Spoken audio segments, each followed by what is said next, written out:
Good morning সবাইকে। কেমন আছো সবাই? তোমরা আশা করছি ভালো আছো। তো দেখো আমি ভিডিওটা শুরু করছি রান্না থেকে।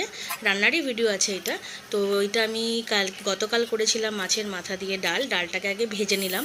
ভেজে নেওয়ার পর আমি তুলে নিয়ে তেল দিয়ে দিলাম, সর্ষে তেল দিয়েছি। সর্ষে তেল দিয়ে মাছগুলোর মধ্যে নুন, হলুদ, লঙ্কার গুঁড়ো দিয়ে মাছটাকে ভালো করে মাখিয়ে নিয়ে ভাজার জন্য তেলের মধ্যে ছেড়ে দিলাম।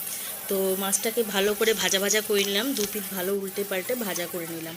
তো তেলটাও ভালো করে ছড়িয়ে দিলাম যাতে ভাজাটা ভালোভাবে হয়। এটা হচ্ছে মাছ ভাজাটা করছি, এটা মাছের তরকারির জন্য। মাছের মাথাটা তুলে নেওয়ার পর তেলের মধ্যে আমি ছেড়ে দিলাম গোটা জিরে ফোড়ন, তেজপাতা দিলাম একটা, দুটো শুকনো লঙ্কা দিলাম, একটা কাঁচা লঙ্কা দিলাম, দিয়ে টমেটোও দিলাম, দিয়ে ভালো করে ভাজা ভাজা করে নিলাম। ভাজা ভাজা করে নেওয়ার পর ওর মধ্যে আমি দিয়ে দিলাম রসুন আর আদাটা দিয়ে দিলাম, সরি পেঁয়াজ বলছি, রসুন আর আদাটা দিয়ে দিলাম। রসুন আদাটা দিয়ে দেওয়ার পর ভালোভাবে ওটাকেও ভাজা ভাজা করে নিলাম।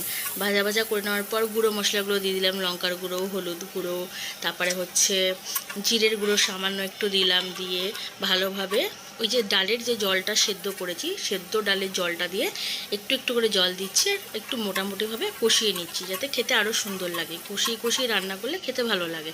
যেহেতু মাছের মাথা দিচ্ছি, ডালে তো আর অত কিছু লাগে না, মাছের মাথার জন্যই জাস্ট মশলাটাকে কষানো হচ্ছে। তো জলটা দিয়ে ধীরে ধীরে কষানো হলো। তারপরে আবার মাছের মাথাটা দিলাম। মাছের মাথাটা দিয়ে দেওয়ার পর আবার একটু ডালের যে সেদ্ধ জলটা ছিল ওটা আবার একটু দিয়ে দিলাম।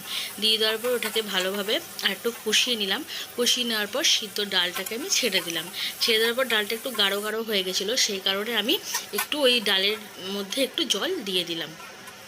জলটা দিয়ে ওর মধ্যে সামান্য একটু নুন দিয়ে দিলাম। নুন দিয়ে যেই ফুটে তারপর ওর মধ্যে আমি সামান্য একটু চিনি দিলাম আর ওর উপর থেকে একটু ঘি ছড়িয়ে দিলাম।